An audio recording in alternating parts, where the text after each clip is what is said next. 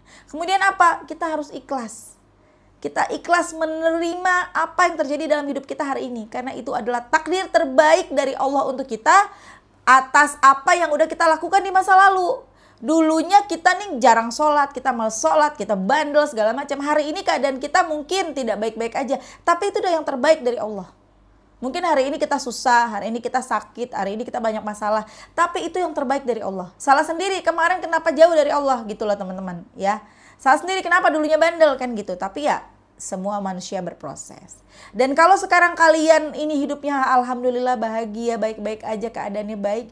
Coba inget-inget masa lalu. Kalian jauh gak dari Allah? Biasanya enggak. Ya, kalian selalu menjaga diri, menjaga kedekatan dengan Allah. Insya Allah hari ini kalian baik-baik aja. Ya, walaupun dia bukan sultan. Lagi-lagi bukan sultan, teman-teman, rizki jangan diukur dari kekayaan, dari harta. Karena sesungguhnya harta kekayaan itu adalah tingkat terendah. Tingkat terendah di mata Allah. Tingkatannya paling rendah, teman-teman.